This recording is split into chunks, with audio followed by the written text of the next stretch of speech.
right, what is up? It's lit episode 3, I think. I don't know. Something like that. I'm Brad Pitt. Denzel Washington is with me as always. And today we are going to be talking about The Three-Body Problem by Liu Cixin. I mean, you think that's how it's said? Sure. Obviously a Chinese name, originally a Chinese book, translated to English for us to enjoy. There's no way. This came out in 2016? I thought it was older than that. Yeah, I don't know if that's just the translation, but either way, that's what we're going to be talking about. So I'll give you a quick synopsis of the book if you're not familiar with it. The Three-Body Problem is the first chance for English-speaking readers to experience this multiple award-winning phenomenon from China's most beloved science fiction author Liu Cixin. Set against the backdrop of China's Cultural Revolution, a secret military project sends signals into space to establish contact with aliens. That's kind of a spoiler if you haven't read it, I feel like, almost. Like, if you don't know, I don't know. An alien civilization on the brink of destruction captures the signal and plans to invade Earth. Meanwhile, on Earth, different camps start forming, planning to either welcome the superior beings and help them take over a world seen as corrupt, or to fight against the invasion. The result is a science fiction masterpiece of enormous scope and vision.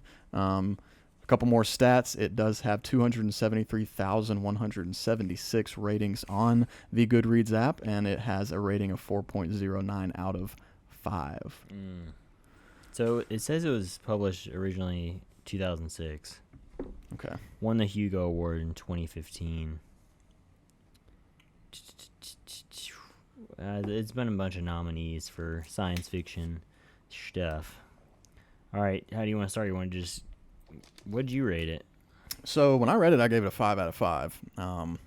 And I'm getting strong vibes that you and I are not in agreement on that rating. But I gave it a 4. Okay. But the face you made a minute ago made me think, dude, did he give it a 2? dude, I don't know. You made comparisons as if it was gonna just be Dune-esque, and I don't know. I just didn't have a my mind's blown moment, honestly. Really? Yeah. When they start explaining the science of it and what Dude, maybe I'm just not there intellectually for that science, but I had to watch some videos, and then it still just didn't. It was still just, I don't know. I think the next, which we'll probably get into this later on, but you still gave it a 4. The next one, yeah, I gave it a 4, but well, I heard the next one's not as good. I heard the first one's definitely the best. Well, I hope so. I put it was in the 7s for me out of 10. Okay, that's so fair. It wouldn't have been an 8. I mean, it wouldn't have been. I thought a 10 it was a out of good 10 book, for me. But I was just, you were like, dude, this book's amazing. I mean, it blew my mind. So I was just prepared. What do you want? I was just prepared to, I don't know. I mean, it was good. Well, as we talk about it, I'm sure we'll figure out what. Maybe you can explain something to me, and then I'll be like, all right, this book's amazing.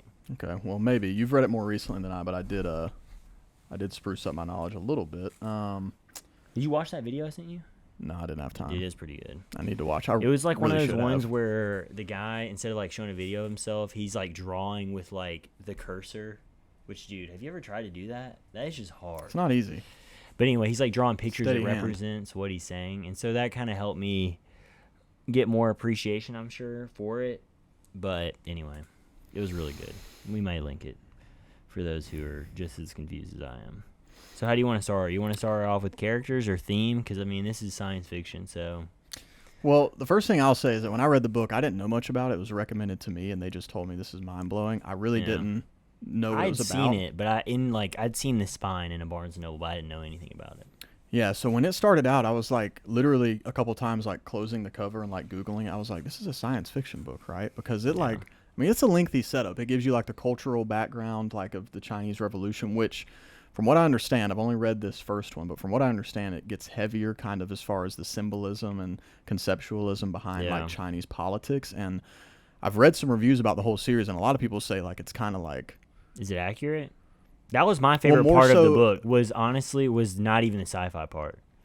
The sci-fi part wasn't my favorite part. It was getting those nuances of, which as we'll get into it, talking about theme, of just the impact of China's decisions historically on just the people of China and just communism in general. Yeah. What I've read, and this is me reading other random people's reviews, so I don't know if this is at all the correct interpretation, but from what I've read, there's a pretty heavy either pro-communist or pro-socialism concept as you get later in the series, especially the third the last one. Again, I didn't really pick up on that. If anything, I thought it was like anti that. So again, that could be totally wrong. Could be just, absolute buffoons out here saying that kind of stuff. But anyway, where do you want to start? So I have I have 4 characters here, but I guess there's really just 2 main characters, which is funny. I don't think I texted you this, but I was going to. So it's the Yi Wenji, so the girl who like starts off and then, later on gets tied back in. Or wait, are we spoiling stuff right now? Or we should probably go non-spoiler to start, obviously. Yeah, we can go non-spoiler. So you already gave, I guess we've already kind of covered non-spoiler. Yeah. It's a science fiction book about, which, I mean, that is crazy that it talks about alien invasion on the back. But because you don't get, if you don't know that going into it, you don't get that until halfway through the book, and then you're like, wait, maybe even further than that. Yeah, which, I mean, I guess going into it, I mean, it's science fiction, so, but I mean, the first 150 pages, you're like, where's the science fiction? Yeah. But I would say, like, to anyone who's, so I'm not as, this was more dense to me than Dune, as far as, like, the science part. Yeah. Which, I mean, that's not my thing. So, I mean, part of it I thought was good, and I think he did a good job of doing that, and it was definitely better than, like, Asimov to me. Like, I know Asimov is considered, like, this god of science fiction, but if that's what classical science fiction is, then it's just not for me. Because, dude, it's just not character-based at all. And obviously, as we've talked about before, like, I like characters, whereas he does seem to do a good job of, like, tying in characters in a science fiction. With still keeping, I feel like, I mean, this could be wrong, I feel like he keeps, like, the strict guidelines of what real science fiction is. Like, I'm sure some things now, like, Asimov would look at and be like, dude, that's not even science fiction. That's just fantasy in space. Yeah, whereas he's like actually exploring like what seems like pretty big scientific ideas, but at the same time, not at the expense of like who cares about these characters. Yeah. So that is the thing I will say. If you are someone that I guess likes science fiction, but also likes characters, I mean, this might then be the perfect book for you. I just, for me, I don't think I'm into the hard science fiction. Well, and I will say just as a disclaimer as well, I mean, you're right. I definitely okay, so again, we've said this before, but you have read way more fantasy science fiction and stuff than I have, so I have a much smaller like palette to pull from when I'm rating these books or what I think about them.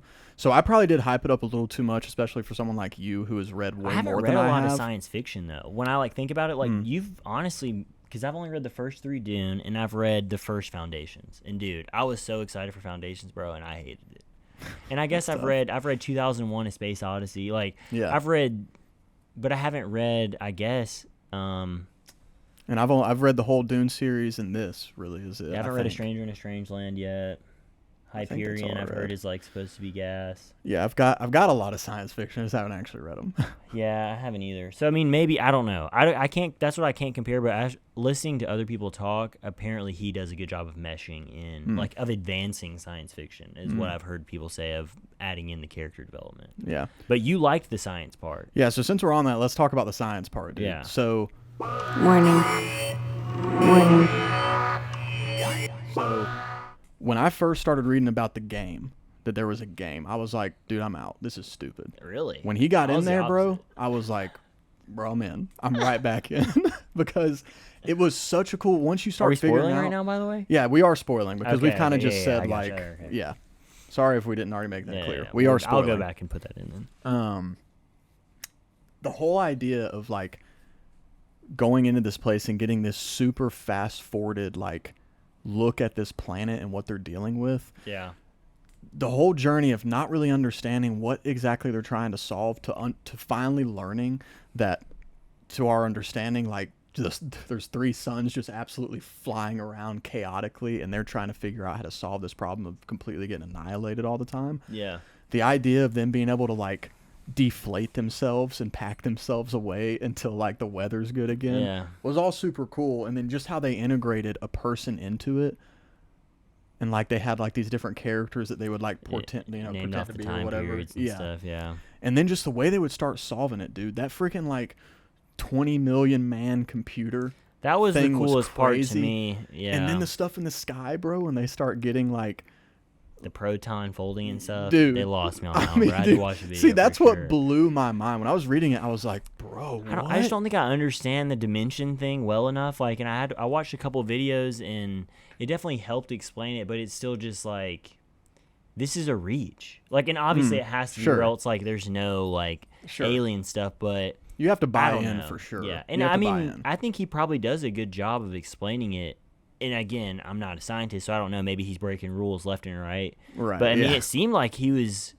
It seemed like he was doing probably the best job you could do at going alien invasion and making it legit, and not like, not like shoot aliens bad, kill. Yeah. You know, like there was actual like real scientific, right? You know, esque, you know, whatnot. You know, I just couldn't follow it that well. I mean, I was just zoning out. Honestly. I mean, I did have to go back. I did have to reread like several of those moments. Like almost every time they did one of their problem-solving things, whether it was the millions of people or the protons unfold, I had to read it like 2 or 3 times to understand what I was reading. And then I definitely did go back and watch videos once I was done with the book. But I was more locked into when we were at the protons part, because that's like obviously towards the end. I think it was more when the Yi lady is explaining her experience. I think it's Ye. I was saying Ye the whole time. Ye? Like Ye, like Kanye? Yeah. I didn't even think about that's how I thought of it. That's hilarious. Oh, man. Ye.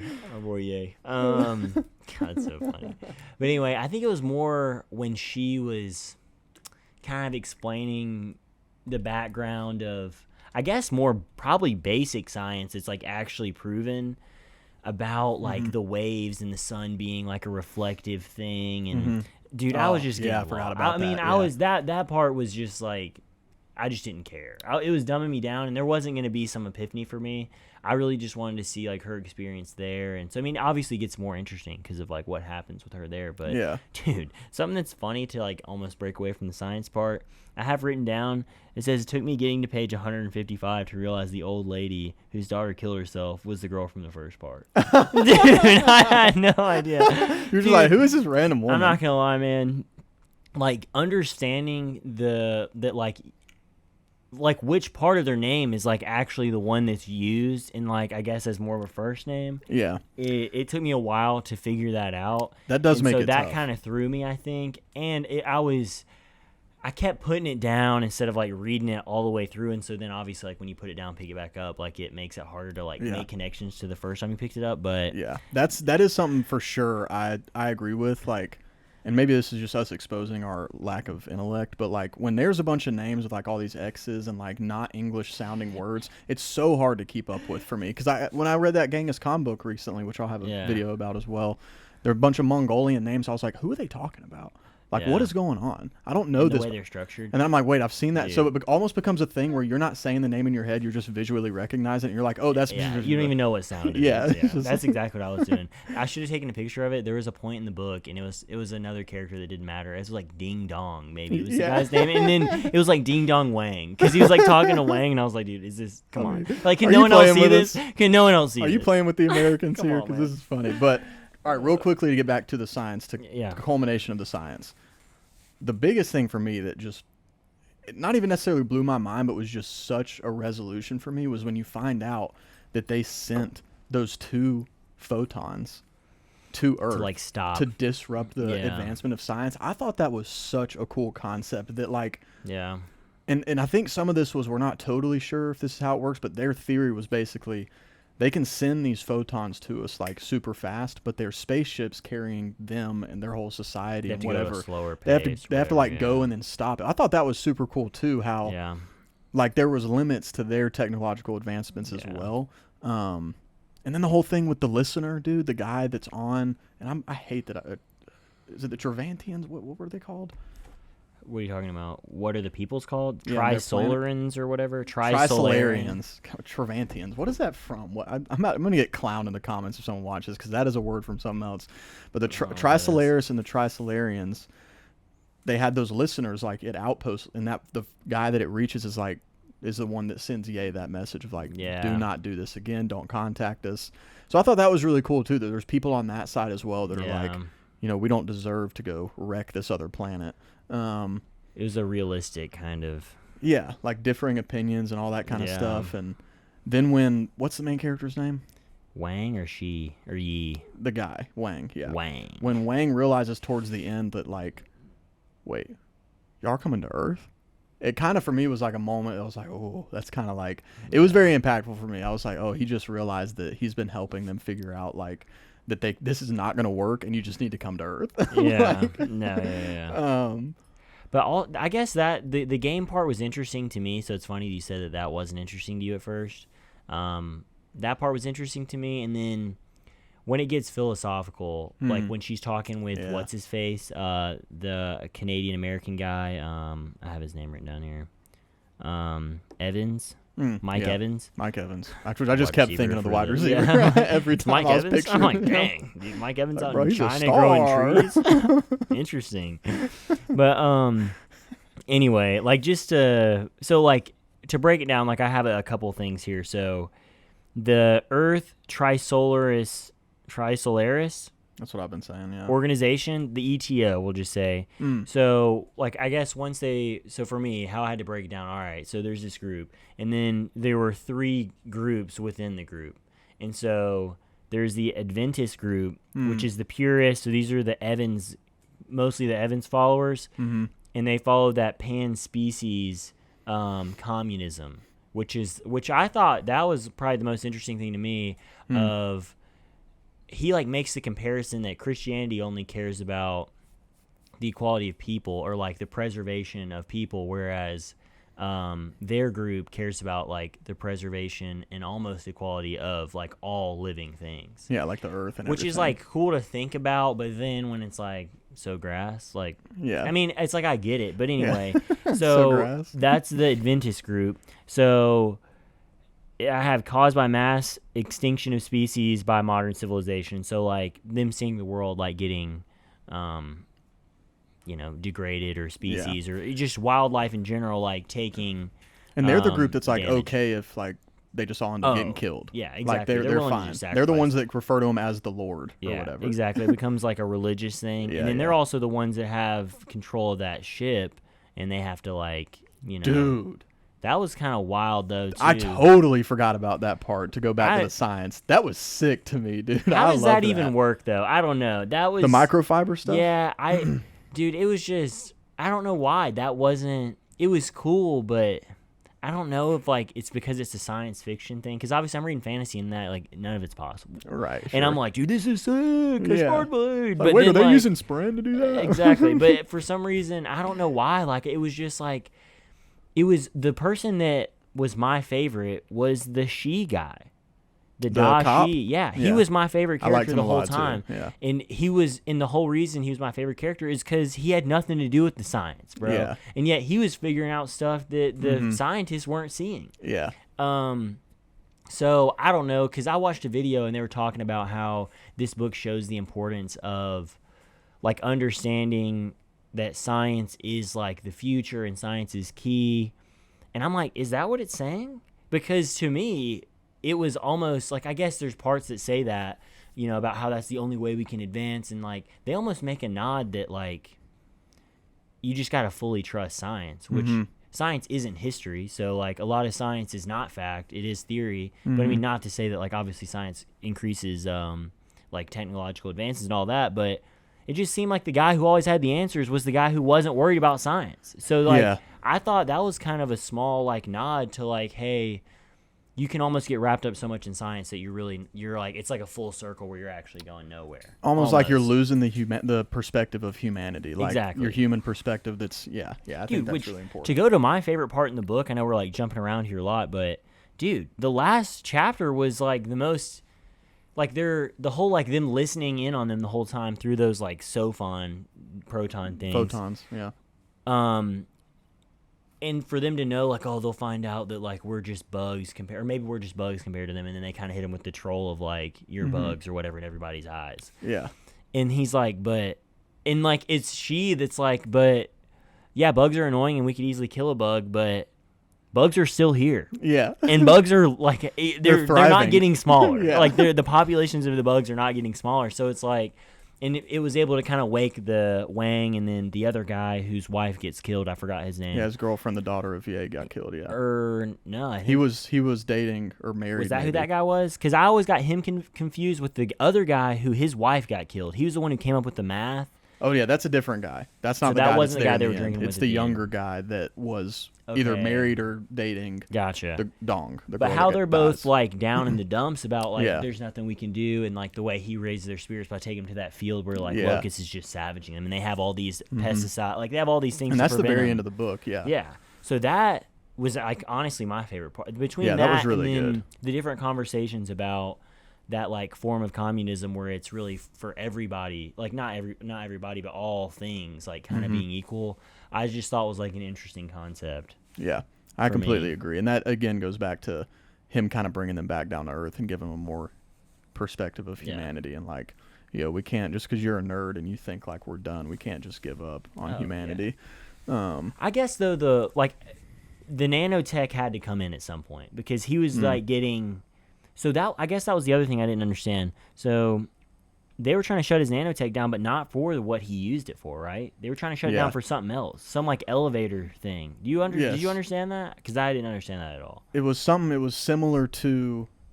It had something to do with them eventually being able to like travel in space to the point that the Trisolarans can and like actually like match them as far as like space war or whatever it would be. Yeah. That's my understanding. It is something about an elevator. It was like the thing that he was working on, like kind of on the side to just the freaking strong wires or whatever he was making. Yeah.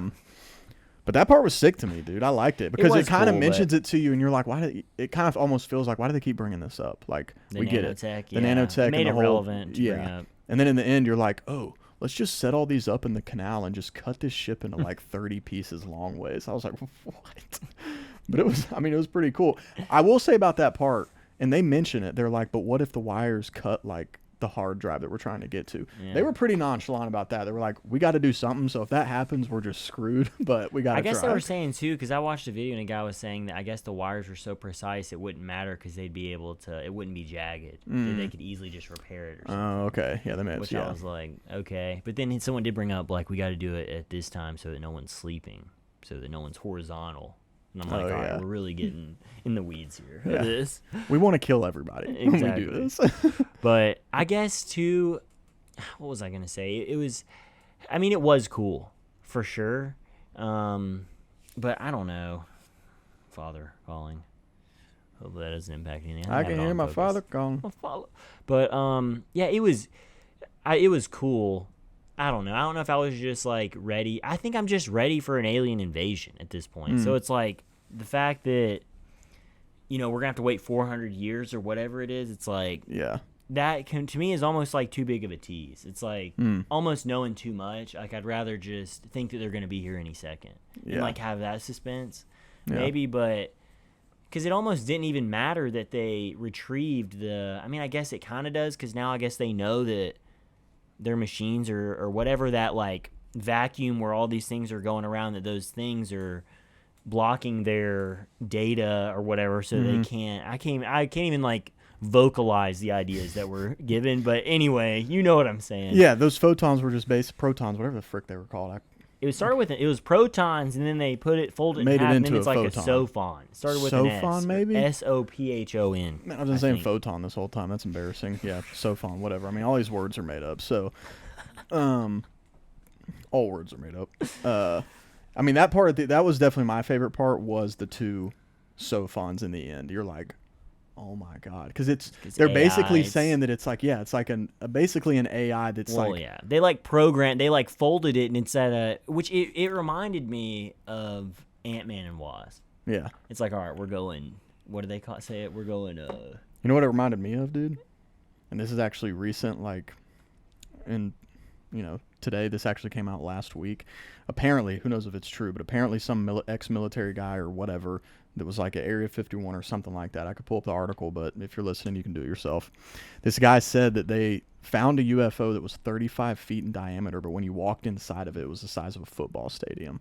So I heard that, and it kind of reminded me of the whole Sophon thing, because that thing was, the size of a planet at one point, and they condensed it down. And that's just a really cool concept to me. Yeah. I mean, it makes sense that, like, as you get smaller, like, I mean, I don't know, that there could be universes inside of an atom or whatever, but, you know, like, what can I do about it? I don't know. It's just, like, I get it, and it's cool to think about, but, you know, I got work at 8:30. So it's like, you know, it's like, that's what, to me, it's tough, and that's where I'm more of the she guy instead of Wang and Yay, because... I don't know, but I will say, and to bring up another scene, unless you have something else to bring up, one of the other cooler scenes I just saw here too, is when Ye talks about calling on. It was chapter 26, and I was like, this chapter, it hit deep. It was called "No One Repents," and I have in quotations, hits deep, and it says Ye calls up 3 red guards that are still alive that killed her father to see if they will repent. They talk about how they were loyal to the revolution and were then betrayed and sent to faraway work camps. And they say, then who will repent to us? One says to Ye when she asks them to repent for what they did to her father. And so, like, that's what I'm saying, like, as far as the, like, actual history of what happened at during that Cultural Revolution in China with Mao, dude, it's just crazy to think that there were people that, like, were all in, and then, like, they were almost too radical because they supported him too much by, like, I mean, these people killed someone that they were a teacher who, if I'm correct or if I'm not mistaken, they were like his students, and then they killed him because they're trying to be loyal to, like, you know, the government, and then the government almost is like, like, that's a little too radical because now we're trying to go back to normal life, and so they send them, like, out into these, like, jobs that essentially Ye was doing when she was the one who was, like, standing up against the government. They're like almost in the same spot, and they still have, like, the same clothes, and, like, basically they talk about how, like, I mean, they gain nothing from being loyal from the very beginning. Yeah. And so... Which is an interesting response, because if I was Ye, I'd be like, I don't care. That's not what I'm asking you about here. But that'd be a, you know, I mean, I get the point of that whole thing, but that was a really cool part. That stuff being sprinkled in there, the political stuff and the societal ramifications of that whole revolution was very interesting, because you see it throughout everything. You're looking at a people who experienced that revolution for good or bad, and then you're seeing the Adventists, all these factions, and you're like, okay, there's, like, heavy influence from what they experienced, and you know that that's very accurate to a degree of, at least that could be probable if the situation happened, because this is written by a person that lived through it. Yeah. So it's a very interesting, and I haven't read a ton of science fiction, so I don't know if there's a lot of books like this, but I thought it was really cool that there was a lot of historical value to the story. So you can be like, oh, like, this might actually be how this would, like, play out to a degree. And I think you could see that in any society, not just post-revolution China, the things that happen in this book. But it's just interesting having that element. I'm definitely curious to, it made me want to read, like, a book on Mao for sure. I know there's that really popular Mao biography, just because, like, I want to see how accurate it is, just because, I mean, that it's just... Especially China. I think that's why Russia's so fascinating to me, is because it's almost, like, seen as a mystery. Like, we still, I know we have more information after the fall of the USSR, but I don't know, dude. China's just so mysterious as far as what the information that we know, and then the information that we do know, it's like, how trustworthy is that information almost? So it was cool to see how all of that works, and then it was. I mean, I'm sure it happens all the time, but, like, I mean, how Ye even first ends up at that Red Coast base is kind of, like, tough, dude. I mean, she's just trying to help a guy out, and, I mean, it's not like that guy, I mean, he savages her, but... Oh, that was a... Thanks, Rush. Appreciate it for the audio. Only so that he doesn't, you know, go to jail like she does, but... That was I'm glad you bring that up. That was a very good part, too, because that has so much historical relevance, dude, for that kind of society to act that way. I thought that was really interesting, because you just see her constantly get burned by the society. And I guess that's what makes her so cold, because that's what I was going to bring up. And I'd read someone else or listened to someone else talk about how basically all the characters in this are just so cold, like all of them. And I guess a part of that, though, is, I mean, a product of their time. Like, I mean, I would assume that probably, like, I don't know if it's Asian people in general, but especially the Chinese are probably have. I mean, I know that's how it was in Russia. Like, I mean, you literally had people telling on their families to like Stalin's, like, pre-KGB type guys, and they were, like, honored for that. So I mean, it was just like a sense of, like, you don't really, like, show emotion, you don't, like, do anything because you could get killed for it any moment. The same thing, like Berlin.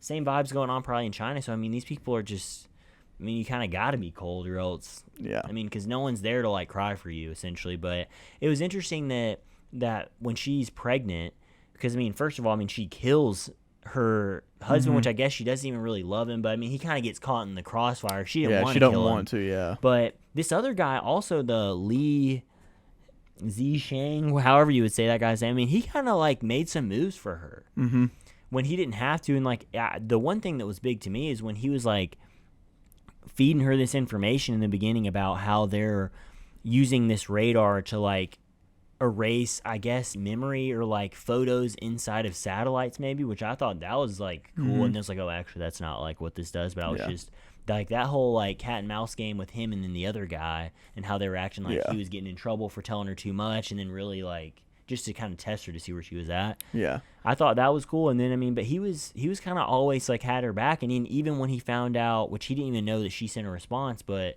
found out that she had deleted the message from Trisolaris, like he was like, all right, we're just going to keep this on the DL because, you know, you have a kid and, you know, like he could have savaged her. And then she still is just like, nah, we're going to kill it as soon as I can. It's like, what? Yeah. And then I like the concept of how the guy she ends up marrying the whole time until she gets everything revealed. He's like, please don't involve her in this. And he's telling her like, are you sure if you take this step, this is the rest of your life if you get this information. So it was cool how he was like, you can tell he actually cares about her and doesn't want her to be involved. For that reason of, you know, it probably leading to, you know, other issues, especially given like everything she's been through and the betrayal she's experienced. Which I guess she does lighten up because I guess that's why I didn't recognize who she was. Because the old lady that Wang goes to see just doesn't give off the same vibe at all. She feels like a completely different character. Yeah, she's definitely aged. And well, then you know that like, then you start to discover she's the one that started this whole group that is now divided into factions that she feels responsible for. Yeah. And all this stuff. Which, side note. Which she's like separated though. She's like the leader yet not. Yeah. Like, yeah. She's more their like. She's like a figurehead, like icon for it. But side note, the Chinese show that you can watch on YouTube of Three Body Problem with, you know, subtitles and stuff, the girl they got to play young Ye is beautiful. Just a heads up. It's a beautiful Chinese woman. So the old version or the young version? The younger version. I mean, the older version's a beautiful woman too, but the young version is like a really pretty girl. So I'm glad that they would do that, man. And the guy that plays Wang, beautiful man. Absolute dork. I mean, come on, man. He was great. I'm curious what Da Shi looks like, dude. He honestly looks like what you would think, dude. He looks like the kind of rough cop, not necessarily a douche, but definitely. And the guy, honestly, they did a good job. The Chinese version of the show, it's a little, and I think it's almost just a different way of filming, like just Chinese stuff in comparison to what we're used to in America. I think a lot of it's just that, like the editing and like just the way they did things. When was it made? I mean, it just came out. It was like in the last year or so. Because I need to see when that Netflix show is coming out. Yeah, I think it's still in pre-production. I'm not sure, but that'll be cool. Hopefully, they don't butcher it. I don't know. I mean, is it? I'm assuming. Because I'll say this, and this is going to be probably not spoilery, but for a different series, the Silo series by Hugh Howey. Have you seen it? Apple TV did a show, and it's a really good show, but it is very different from the books. I still really enjoyed it, and I kind of expected it to be different just because I was like, how are they going to make the way the books play out in a show? Like, it's going to be almost like boring to a degree because you have so much build-up. But they did a really good job, but they changed a lot about it. But a book like this, it almost feels like you can't change anything, or it kind of would take away from it. Like, I hope it's still like there's the Chinese Revolution like references and like. Oh, I mean, I hope it's Chinese characters. I feel like it's not going to be. It has to be, dude. Well, we can't go there, but yeah. It's going to have to be Chinese characters. I hope it is. But the show is good. If you should read the book first, but the show is good because books are always better. Though? Yeah, it's just the first book. I mean, it ends where the first book ends with them out in the locust field. Okay. Well, I mean, I'm trying to think. There was something else that I really liked. So the other thing, dude, like there's the mention at the beginning where, you know, Wang is just getting savage, like mentally, like because he can't figure out like scientifically like what's happening to him with like when he's taking the pictures and there's just the lining or whatever. And then it's just words on his eyes. You can just see it. Exactly. Wherever he looks. So, I mean, the dude's married and has a kid. Mm-hmm. where's that the rest of the book, dude? I mean, there's barely any mention, bro. Barely any mention. That family's getting torn to pieces. For sure. This dude just walks home and he's like... And then he's just in Panama. Yeah. It's like, I'm going to work in Panama. And she's like, what? I'm slicing a ship in pieces. It's like, you're probably going to see something crazy on the news in Panama. It doesn't have anything to do with me. Don't worry about it. Even though I'm going right now. God, dude. But, I mean, I liked it. It just wasn't, I guess the world building wasn't I think I there hyped it up too much for you. Well, no, I think I thought the world building was going to be more, and I don't know what. I mean, it's science fiction, so I guess Dune's probably like on its own field, and that's why Dune is Dune. Yeah, I think Dune would be, and correct me if I'm wrong in the comments, I think Dune would be considered high sci-fi, I think, is what the term is, and this is hard sci-fi, where you're actually getting into the science, whereas that is sci-fi, but it's more... I'm more into the themes of like is the world like not the science behind it. I liked the theme parts with the whole equal communism thing, the whole like do humans like deserve Earth like kind of theme of like, you know, we should just we've like basically mistreated everything that we've been given, which I mean I don't necessarily agree with that at all, but that's also because like my mindset is like God created us to be like stewards of this earth, but like this, not the opposite, like the earth to be stewards for us. So I mean, yeah, obviously we want to take care of things, and like when you see like nasty environments, like obviously I'm like, oh, that's not cool, because everyone likes clean stuff, but at the same time, like and I did, speaking of that and speaking of the Mike Evans character, I did like, obviously he ends up not being the best guy in the end, but I did resonate with his character a lot and what he was saying, because as I've gotten older, kind of to piggyback off what you just said, like, I mean, the way I grew up, I was the type of person to be like, who cares about plants? Like, people are more important. But as I've gotten older, I'm like, oh, well, not only do plants keep us alive and help our ecosystem, but like you said, we are supposed to be stewards of the earth. So I think, and that's super prevalent right now. I definitely don't agree with all the stuff that we hear about those kind of issues, not to get into, you know, politics or something, but it is really important and it is missed a lot. And I do like when books have that kind of focus, because it's not oh my God, you're a terrible person if you're not like out doing this and using paper straws or whatever. It's just like, just be aware of the fact that this earth provides life for you. And if we take advantage of that, you know, there's going to be consequences. Oh, well, just with the guy like planting trees and then, you know, they come and cut all the trees down, which is such a dagger. And he's still out there like doing his thing. And she's like, you know, what are you doing this for? And he's like, it's not about, you know, it's not about these trees. It's just like the mentality of, you know, I'm going to try and like give back as much as like I've been given almost. And even his whole backstory is kind of cool too, with how, I mean, his dad even kind of straight up tells him he's a billionaire guy who like obviously with, I think it's like what, crude oil or something like that. I mean, and he gets into the oil business a little bit, I think, before but basically how, well, I mean, obviously it doesn't matter for the tree thing, because I think his dad dies, and so he's like a billionaire, and he like gets all that money. But also his dad even kind of tells him like, hey man, like honestly, like it's not like, don't even like look more into it, because the more you look into it, the more you're like basically gonna be upset with like how we've treated the world and like those sorts of things. And he like the fact that his dad was even knowledgeable of that and like even willing to recognize it, I thought was kind of cool, just from like where they characterize him from. But yeah, I mean, his character and the interactions he has with Ye are probably between that and then the Shi Wang thing are my two favorite things. But obviously, again, I'm a character guy, so that's why I enjoyed that the most, because I thought their conversations were more interesting. But and that was a really cool dichotomy, that the book starts with Ye working for a company that cuts down trees, and then next thing you know, she meets this guy who's planting trees, cool. And then next thing you know, they're like on opposite ends of the spectrum of what to do with this situation. So I thought that was really cool, seeing their different backgrounds and how they had a lot of similarities and they believed in a lot of the same things, but how they handled this issue, which I feel like that's the big question of this book, is like, if you were faced with this random question of, would you kill the world? Like, would you devastate humanity in order for a better species, quote unquote, better species that will take care of Earth? Like, would you be okay with damning humanity to its downfall? Because, like, I mean, I feel like it's an important thing, because there's probably some people today that would say yes, but then a character like she is like, again, brings that humanity back into it. He's like, and he never says this in the book, but he feels like the character that represents, like, we can do better. We don't have to just say damn it to all of this and give up. Like, we can do better.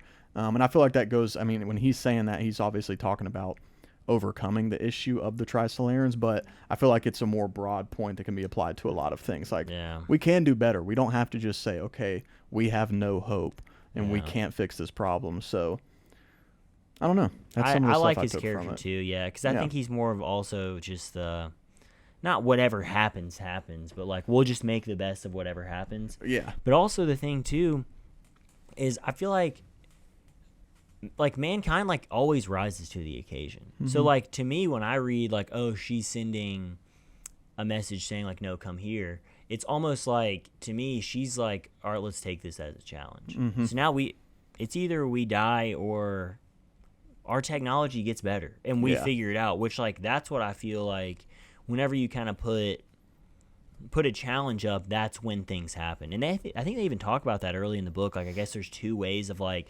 scientific progress, and I could be butchering this, but one is just, like, learning about something and then slowly, like, expanding your knowledge on it until, like, something new happens. And then the other is, like, they give the atomic bomb as an example of, like, we have no idea, like, how to get here, but here's an end goal that's so far away, and let's just figure out how to get there. And how, I guess, they had projected it was going to take so long, like X amount of years, let's say 10 years, to create the atom bomb from when they decide, like, this is what we're going to do, and it took them, like, a tenth of the time.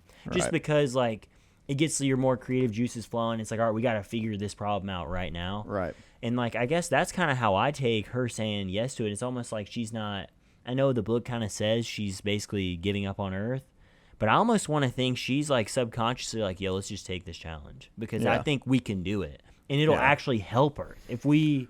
Yeah. If, like, in a weird, paradoxical way, her saying, hey, come this way and, like, destroy Earth, it's, like, giving us a challenge because we're kind of stagnant almost. Like, and now we have to unify as a planet and figure something out. And you could definitely see a person in her situation being like, screw it, let's see it. We're either going to win or we're going to lose. Let's do it. And if we lose, maybe we don't deserve it. Which here's a good question. And comment in the comments what you would do. If you're in her position and you send out this message of just trying to make contact, someone responds, do not respond to this. That's all they give you. What are you doing? Oh, I'm responding. Bro. I mean, I'm responding. I'm like, you clearly don't know humans. You say do not do something. 9 times out of 10, we're doing it just to see why you said that. If they would have said I love you, I wouldn't have responded. But do not respond. I mean, come on, man. Come on, man. Come on. You might as well send me a K after I send you 3 paragraphs worth of a text. I'm calling. Honestly, if us reaching out over and over again and them not responding is just kind of like, and then when they do respond, don't respond. It's like, you got to figure out what's out there. And again, I think it's a challenge, man. Everybody likes a challenge. I would also feel a bit of anger and want to respond just to be like, hey, man, you should have told me why, because now I don't understand and I want to know why you said don't answer.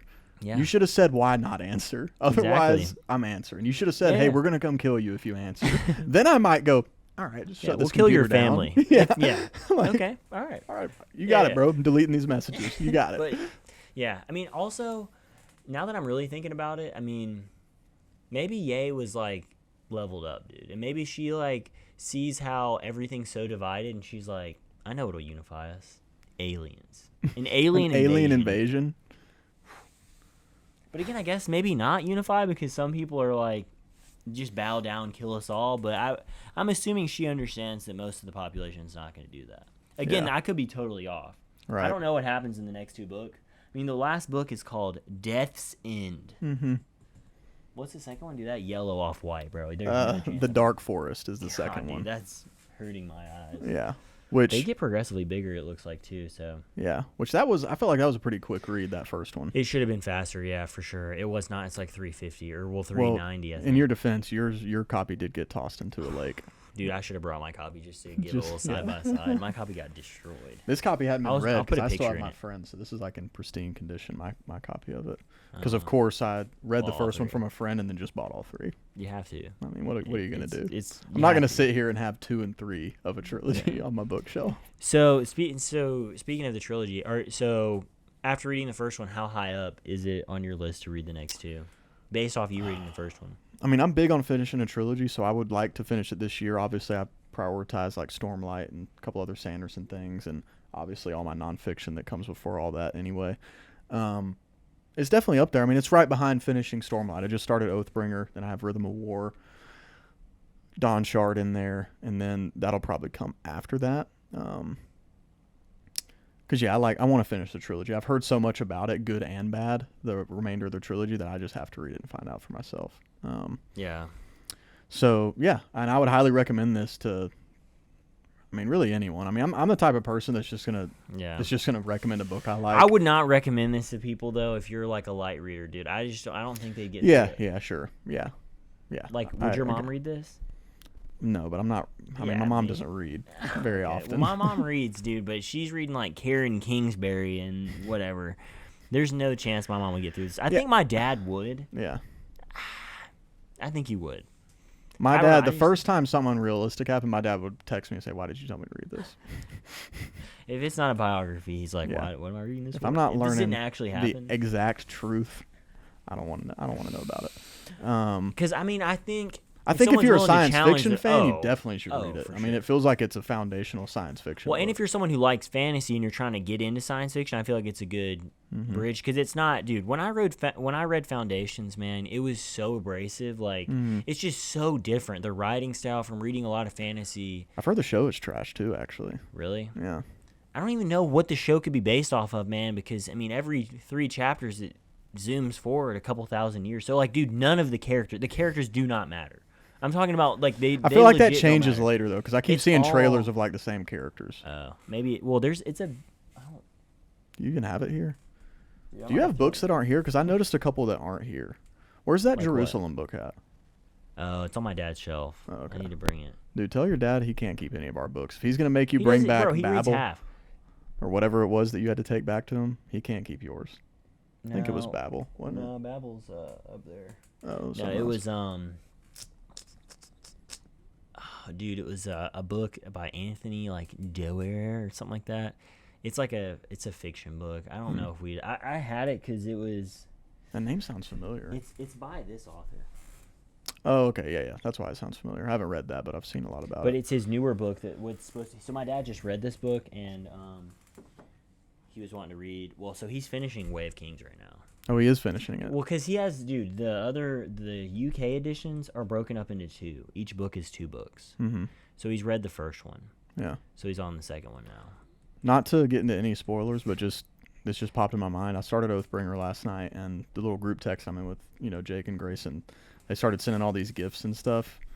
And I was getting the vibe that, like, when I finish part 1, I'm going to be in pain of Oathbringer. I can't remember the ends of each part. Maybe not pain, but some sort of emotional state. Oh, dude, once you really get into Dalinor's backstory, it's just nothing but pain.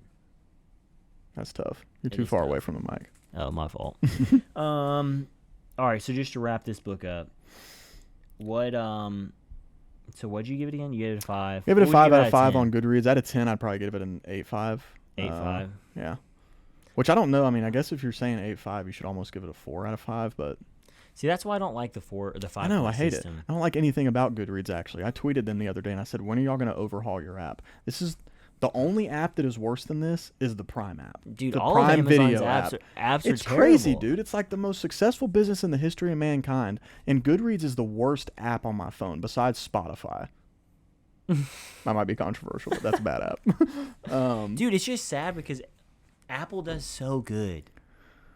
And so you have that comparison with basically all these other apps. Mm-hmm. God, it's just the interfaces are so bad on all of them. And it just kind of goes to show you... I wouldn't even watch Prime because of that. And I know there's shows on Prime I want to watch. Like Invincible. I had to download that. I illegally downloaded, what was it? Invincible, just because I couldn't do it. Well, the other thing, too, it just kind of, to me at least, it goes to show, like, if they're not... For one thing, if they're not overhauling their app, but also no one else is taking advantage of the fact that there's not a good app in this market, it goes to show you that there's not a lot of demand for it, bro, because nobody reads. We live in an illiterate society. There's some of those other ones, but I'd have to go through and look. I've seen some just from like other people recommending them to me, like my sister and some others, but It's just like other apps. Thinking about backlogging. Yeah, I'm not doing that, bro. Goodreads has me. Exactly. If they never update it, I'm still using it for the rest of my life. Because there's other ones that'll show you. That's why they don't. Because I just said that. Well, and dude, they have all the ratings, bro. Because when you really think, the real reason most people use Goodreads is to look at the ratings. Yeah. Or at least that's what I mainly use it for. Well, yeah. And then, because most people don't read. I wonder what the average person, how many books they read a year. It's probably less than one. I mean, take a book like Words of Radiance or The Way of Kings even. It's got, 400,000 almost reviews? And if you hear that, and that's like, oh, that's a ton for Goodreads. That's a lot. But then you think, bro, there's 8 billion people in the world. And yeah, sure, not everybody that's reading is using an app to track their stuff. Well, that's in English, too. But even if it was double, that's still only 1.8 million? Wait, Jesus Christ. It was what? 800,000. Yeah. I just did times 3 or times something else. Not a mathematician, sorry. So not even 1 million people out of 8 billion. No. Theoretically have read what is considered one of the best fantasy books of all time. Well, even if you just take the U.S. population, which is 350 million-ish. 1%. Yeah. And, I mean, that's just not a lot. It's not 1%. That's 10%. Is it? I'm really 800,000? The math. Well, I'm thinking of the actual... No, because it's not 800,000. That's double. It's not even 400,000. It's like 3 something, I believe. Out of 350 million? So, I mean, yeah, that's a small percentage. Either way, it's a small percentage. I'm going to never do math on this again. Dude, between that and the Philadelphia Massacre, dude that... especially because it came out of left field. I feel like I did a lot of beats here. Yeah, that was weird. Sorry, we had a technical difficulty, but we're back. Sorry, all right, $50 mic unplugs all the time. So to wrap up 3-body problem, so I have a couple in thoughts. So I put she is my favorite character, which we obviously talked about. I said enjoy the comparison of how bugs are so far beneath us, yet we still struggle with their annoyance. Like, I think that's cool, and I think that's a cool application to like kind of have hope. And then obviously talked about this too. The parts of folding atoms really bored me down. I understand it was key to the whole reason why Tri-Solaris is able to prevent any scientific breakthrough, but it was not riveting to me. So I mean, again. Like, Jesse enjoyed that part. I didn't, but I think that's also because I didn't understand it as well as he did. So, I think if you're... My name's Brad, by the way. Brad, sorry. Thrad.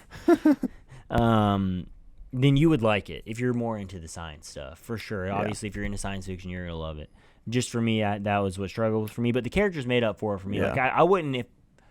I'm not going to read this again, but I wouldn't tell someone not to read it. Yeah. If there's someone that reads. And I would say, in addition to that, just from my perspective, if you're like me and you more so or even just enjoy history thoroughly, there is an added element that if you like both of those things, history and science fiction, I think you're really, really going to like it. That's a good call. Because that's what I put here, too, is that the Chinese Revolution was actually my favorite part. Like, the historical part was actually my favorite part, not even the science fiction part. Yeah. So, and then I said I gave it like a 7.7-ish out of 10. And then there is a video game aspect too, which I thought was cool. I loved it after I broke into it. We didn't even really talk about that at all, honestly. Yeah, very briefly. But it's a crucial part of the which I wonder. Obviously, it's not even going to carry on. I would assume in the next 2. Yeah, I would assume that the game's not involved anymore. But I thought that part was cool. And then I said that I think the next book I'll like the next book more because hopefully there's more action. Yeah. Because I mean. The Tri-Solarians are coming. I mean, I don't know how far the jump is into the next one, but, 400 years unless something else happens. So, there's not a I do like the covers for these, even though I normally... What are your thoughts on when they put this little guy I hate here? that. I hate when they put... Yeah, which I get why they do it because it's like a marketing thing. Like, this book is so good that Netflix is making a show, but I hate the way it looks. Oh, I agree. Another thing... Just in case you need any more convincing and you happen to be a fan of Game of Thrones. Dude, read a Barack Obama's quote. Wildly imaginative. Dude, I saw that and I'm like, that's it? Like, that's not even worth putting on the back of the book. No, get him to say a sentence. Yeah, he was busy. But if you're a George R.R. Martin fan, Game of Thrones fan, he did have something to say. A breakthrough book, a unique blend of scientific and philosophical speculation, politics and history, conspiracy theory, and cosmology. So... Obviously, he's got a name. People know who he is, so he liked it. Sure. Yeah. So, overall, good book, science fiction with some character development. which apparently is rare for science fiction, and then you get the historical aspects like Jesse mentioned too. So, anyway, a good book. Yeah. Would you say a great book? I'm saying good. You might say great though. I mean, I think it's great. I don't think it's great. I don't know if I said this to you before. I want to clarify. I do not think it touches Dune. Okay. Maybe I made that comparison. I mean, Dune's I don't think you Dune's did. a 10 out of 10 for me. Yeah. So, and that 8.5 to 10, that 1.5 is big. It's huge when you're in those high numbers. So, huge. I definitely would recommend it, especially, I mean, we've kind of said all this, but yeah, I think it was great. All right. Well, hey, if someone else reads it after watching this video, or if you've already read it, tell us what we said wrong, because I know I said some stuff wrong. And tell us what you think. Maybe tell us what we explain, missed. Maybe we missed something cool that we didn't talk about. Because that's what I'm hoping, is that I'm just lacking in a connection that is going to give me that wow moment. Yeah. But again, I thought it was cool that I guess it's so popular in China that it had to get translated. Yeah. I thought that was cool too. A breakthrough. Wildly imaginative, as our 44th president said. Wait, he was 43rd? 43rd. Or was he 40? I can't remember. Anyway, is that it? That's it. Okay, I am Daniel Day-Lewis. This is Gary Oldman signing off for It's Lit Book Reviews. Coming up, we have tier list, overall favorite books, and then I'll do a couple reviews on Genghis Khan and this Pearl Harbor book that I read. Gang. We've got some Dune coming up, which is exciting because the second movie by Denis is coming out, and Timothée Chalamet. So yeah, It's Lit Book Reviews, episode whatever. Peace. See you.